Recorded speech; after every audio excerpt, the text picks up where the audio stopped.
हाय friends, आज education centre science offline test जो प्रत्येक दिन होता है 20 क्वेश्चन का इसके झा सर के द्वारा। तो ये पहला क्वेश्चन है, नीचे दिए गए विकल्पों में गलत आणविक सूत्र IUPAC नाम सामान्य नाम वाले विकल्प की पहचान करें। तो गलत का पहचान करना है।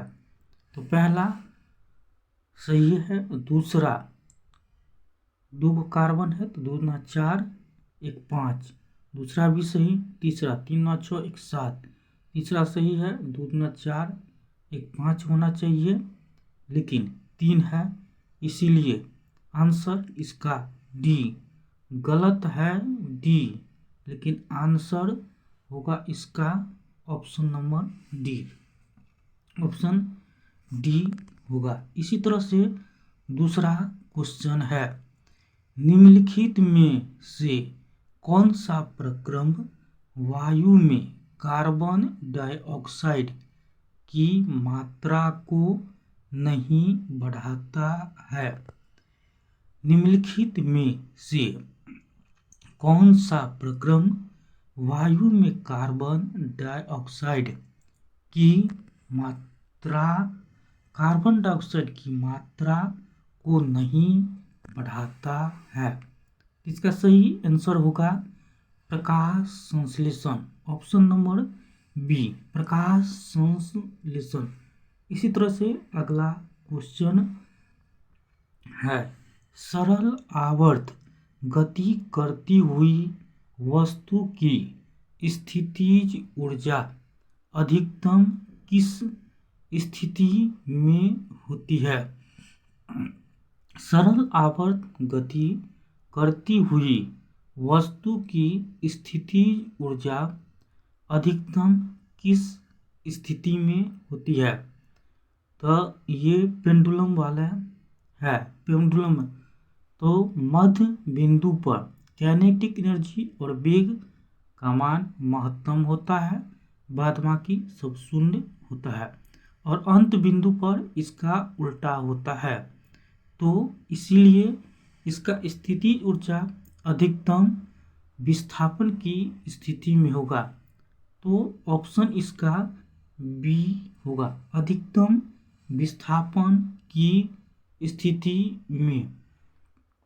इसी तरह से अगला क्वेश्चन, निम्नलिखित में से कौन सा मानव रोग जीवाणुओं के कारण होता है? तो जीवाणुओं के कारण कौन सा रोग होता है? तो आंत ज्वर, ऑप्शन नंबर डी इसका सही आंसर होगा, आंत ज्वर। अगला क्वेश्चन, खाली स्थान, मीथेन गैस को विलगित करने वाले पहले व्यक्ति थे। उन्होंने पाया कि वायु के साथ मिश्रित मीथेन बिजली की चिंगारी का उपयोग करके विस्फोट कर सकती है।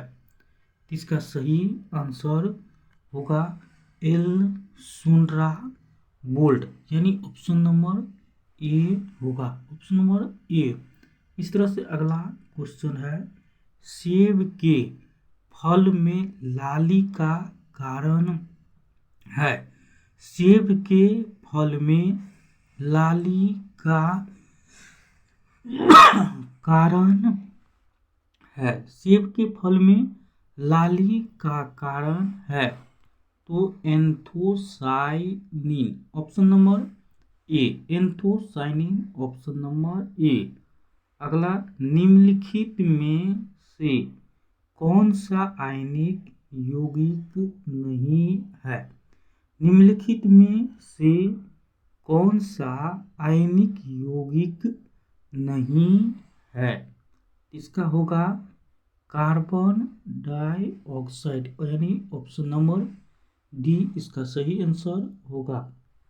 इसी तरह से अगला क्वेश्चन, अवक्षेपण प्रिसिपिटेशन अभिक्रिया खाली स्थान उत्पादित करती है। अवक्षेपण प्रिसिपिटेशन अभिक्रिया खाली स्थान उत्पादित करती है। इसका होगा ऑप्शन अघुलनशील लवण, यानी ऑप्शन नंबर बी इसका सही आंसर होगा। नौवां क्वेश्चन, द्वार कोशिकाओं में जब जल अंदर जाता है तो वे फूल जाती है और रंध्र का छिद्र खाली स्थान जाता है। द्वार कोशिकाओं में जब जल अंदर जाता है तो वे फूल जाती है और रंध्र का छिद्र खाली स्थान जाता है। तो इसमें रंध्र का छिद्र खुल जाता है, यानी ऑप्शन नंबर डी इसका सही आंसर होगा। निम्नलिखित में से कौन सा तत्व और उसका प्रतीक की जोड़ी सही है? निम्नलिखित में से कौन सा तत्व और उसके प्रतीक की जोड़ी सही है? इसका सही ऑप्शन होगा सोडियम। सोडियम का होता है संकेत Na, मरकरी का होता है H और G, मरकरी का Hg होता है। लेड का होता है P और B। सिल्वर का होता है A और G, सिल्वर का A और G होता है। इस तरह से नेक्स्ट क्वेश्चन 11वां, ब्रॉन्ज मेटल किसका मिश्रण है? ब्रॉन्ज मेटल किसका मिश्रण है? तो कॉपर और tin, option number A copper और टिन। निम्न में से कौन प्रोटोजोआ जनित रोग है? निम्न में से कौन प्रोटोजोआ जनित रोग है? तो काला जर होगा, काला जर ऑप्शन नंबर सी। निम्नलिखित में से अनापचयी शर्करा है? निम्नलिखित में से अनापचयी शर्करा है, इसका सही ऑप्शन होगा लैक्टोज। अनापचयी शर्करा लैक्टोज है। इसी तरह से अगला क्वेश्चन, फिटकरी गंदे पानी को किस प्रक्रिया द्वारा स्वच्छ करती है? फिटकरी गंदे पानी को किस प्रक्रिया द्वारा स्वच्छ करती है? इसका सही ऑप्शन होगा डी, यानी स्कंदन के द्वारा होगा। अगला क्वेश्चन, इमरजेंसी आपातकालीन हार्मोन कहा जाता है? इमरजेंसी आपातकालीन हार्मोन कहा जाता है तो एड्रेनलिन को, ऑप्शन नंबर सी एड्रेनलिन को कहते हैं।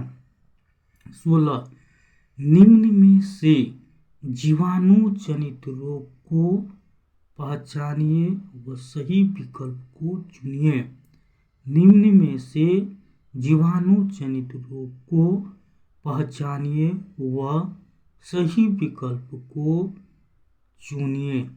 सही विकल्प को चुनिए। इसका सही कुष्ठ रोग और टेटनस, कुष्ठ रोग और टेटनस जीवाणु जनित है। कुष्ठ रोग और टेटनस जीवाणु जनित रोग है। और दूसरा हैजा मस्तिष्क मेनिंजाइटिस, ऑप्शन नंबर बी इसका सही आंसर होगा। ऑप्शन नंबर बी यानी ए और बी। बहुत ठंडे मौसम में एसएन निम्न में से किस कारण से पाउडर में बदल जाता है? बहुत ठंडे मौसम में एसएन निम्न में से किस कारण से पाउडर में बदल जाता है? इसका सही आंसर होगा सफेद SN के स्टील SN में बदलने के कारण, जो कि अक्रिस्टलीय है। ऑप्शन नंबर डी इसका सही ऑप्शन होगा, ऑप्शन नंबर डी। क्वेश्चन 18, ऊष्मागतिकी की द्वितीय नियम का तात्पर्य है। ऊष्मागतिकी के द्वितीय नियम का तात्पर्य है। इसका सही आंसर होगा किसी ऊष्मा इंजन की दक्षता 100% नहीं हो सकती है, यानी ऑप्शन नंबर बी होगा।